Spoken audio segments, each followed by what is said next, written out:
San Antonio Mayor Ron Nirenberg, as we like to have on Tuesdays, is our guest for our KSAT Q&A. And Mr. Mayor, when we left you at this time last week, we talked about the San Antonio Spurs and a new possible arena downtown for the Spurs and a stadium for the Missions. You said that you are having talks with the Spurs about their future. I'm going to put that in quotation marks. But has anything transpired between last week and this week? There's really nothing new to share. And again, these things take time, but nothing new developed, nothing new to share. Of course, the speculation doesn't stop the ink from being written on this. So, but again, nothing new to share, unfortunately, Steve. Okay. You know, I'm going to have to ask you that every time until something is new to share. So I appreciate it. Yeah, we kind of asked it. Well, I will say, meanwhile, Wemby is getting stronger and more ready for the Is he working out with you? Is that how you know this? Not with me. But I can only presume he's got the best trainers and preparation around him. So, the excitement continues to build for the 2024 Spurs edition. See, I thought we were going to break some mayor/personal trainer news here at 6:30, but no. Okay, we could do this for the remaining time we have, but we do have some other things we want to get to. Yeah. Heat, not about the speculation in terms of the Spurs, the actual heat that is miserable for all of us out there. Last week, you appeared with the president to talk about some new federal regulations that would protect people who do their jobs outside, things like those important water breaks, which I know the city has been fighting with the state of Texas on. So talk about what these federal rules call for, and is this sufficient enough for you? Yeah, well, I would say first, there's not any new regulations yet. There is new enforcement activity, and there's a broad reminder from the president and his administration that OSHA protects American workers. So employers need to be aware that, especially during these very difficult months of heat, that employees have protections under federal law that provide the right for relief from that heat and water breaks, et cetera.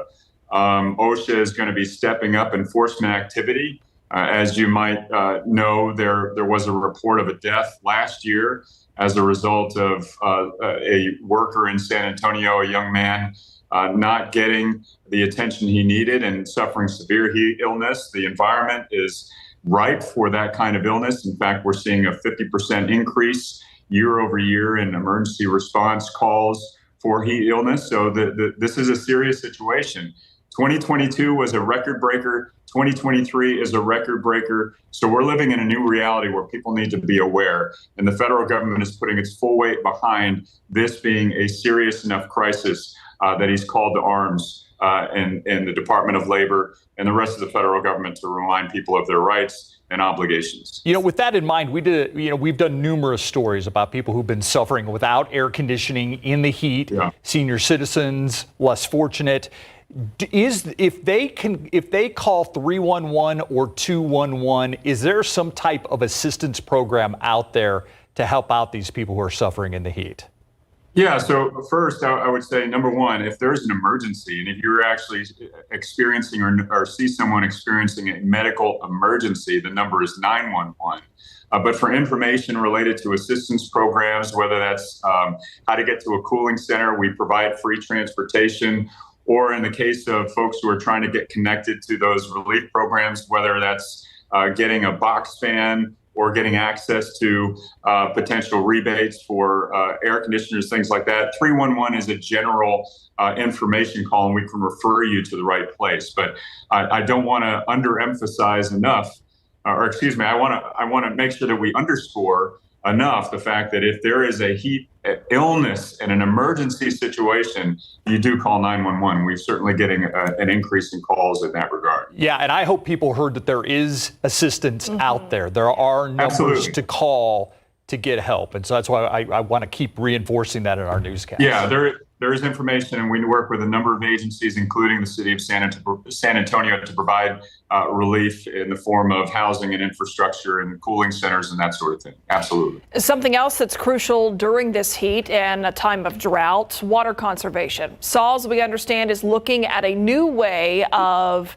penalizing people who basically don't comply with watering restrictions. So it would change that enforcement mechanism. What's the utility trying to do? Sure. Let me start by saying two things. Number one, we are living through in a period of extreme drought. And with the increase in population in the urban centers in Texas, the levels of aquifers and levels of water and reservoirs and all the other water supplies across Texas are experiencing extreme strain. And there's a lot of concern about future water supplies. That's number one.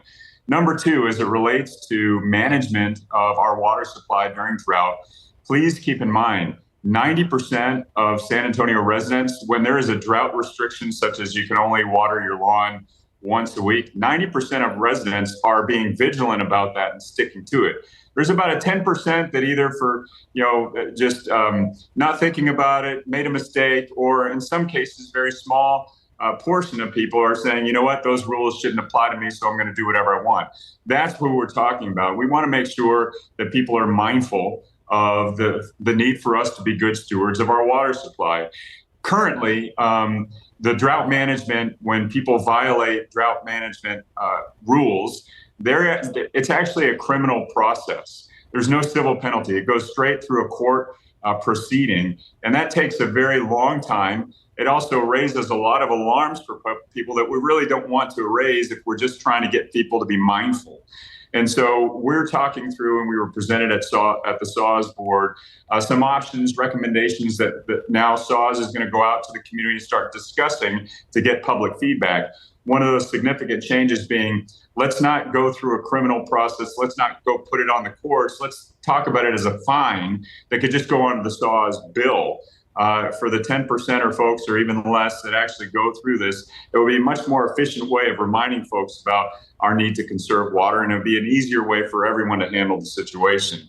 The other thing I would say is that there's been a lot of discussion about the fact that EAA, the Edwards Aquifer Authority, has put the aquifer itself under severe drought restriction, and our stage level in drought has gone way up. Meanwhile, San Antonio water system is only in stage 2, meaning that people have a lot more ability to water their lawns because our water supply is fine. We're talking about reevaluating how drought stages are interpreted in San Antonio so that we can be a little bit more in alignment with the aquifer needs itself. So we're going through a lot of public discussion. None of this has been solidified yet. The important thing is that we're trying to make sure that we're efficient in how we manage our drought and steward our water supply. And we need your input. We need your feedback to make sure that we're doing it the right way for our community. Now, the city council would have to sign off on any of these changes, correct? That's correct. That's correct. And even before it gets to that stage, there's going to be a lot of public discussion and a lot of input from different town halls, et cetera, that can inform the recommendations from SAWS to the city council in that regard. We'll follow it. Mayor Ron Nirenberg, thanks for your time. Yeah, and thank you for the Wemby workout update. I appreciate that. Sounds good. I'm only speculating here, though, Steve. Yeah, but I think you know something. There's plenty of that to go around. I'm pretty sure you know something. Thank you, Mr. Mayor. Keep up to date with all of San Antonio's top news, weather, and so much more by clicking the like and subscribe buttons below. And once again, thanks for watching KSAT.